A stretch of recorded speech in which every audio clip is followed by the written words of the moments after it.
আমরা যখনই এই বিষয়গুলো উত্থাপন করতে চাই সাবজুডিস ম্যাটার বলে আমাদের ভয়েসকে আর আগিয়ে নিয়ে যেতে দেয় না, এই বিষয়টা নিয়ে আর বেশি চর্চা করতে দেয় না।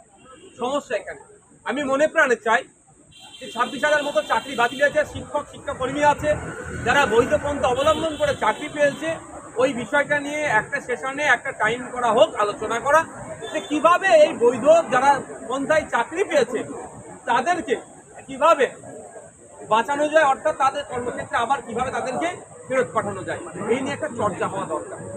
ভোট অফ থ্যাঙ্কস যখন দেওয়া হয় বিধানসভা সেশন শেষে, আমি তখন একটা প্রস্তাব রেখেছিলাম, স্পিকার স্যারকে বলেছিলাম যে বিলের কপিটা অন্তত 7 দিন আগে দেওয়া হোক, 7 days বিফোর দিলে আমরা বিলের কপিটা নিয়ে পড়তে পারবো, গবেষণা করতে পারবো, লাইব্রেরিতে গিয়ে ডকুমেন্টস তুলতে পারবো, একটা কোয়ালিটি অফ ডিবেট হবে, রিপ্রেজেন্ট করতে পারবো, ওখানে প্রেজেন্টেশন করতে পারবো।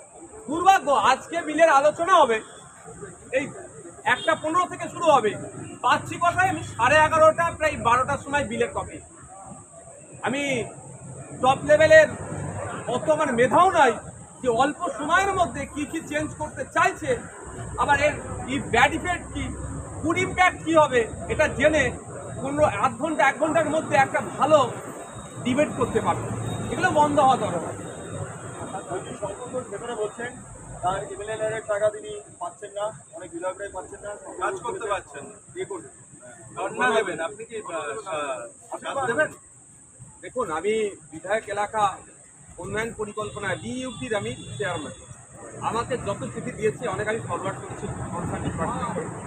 আজকে যে দাবিটা উঠেছে বিরোধী দলের বিধায়কদের থেকে বাস্তবসম্মত দাবি, তারা যে প্রচেষ্টা করতে চাইছে বাস্তবসম্মত।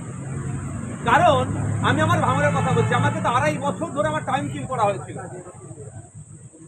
তারপরে আমি মুখ্যমন্ত্রী দ্বারস্থ হওয়ার পরে কিছু কিছু এখন কাজ আমার শুরু হয়েছে, এখন সম্পূর্ণ হয়নি। হয়তো আমাকেও আগামী দিনে ধর্নায় বসতে হবে।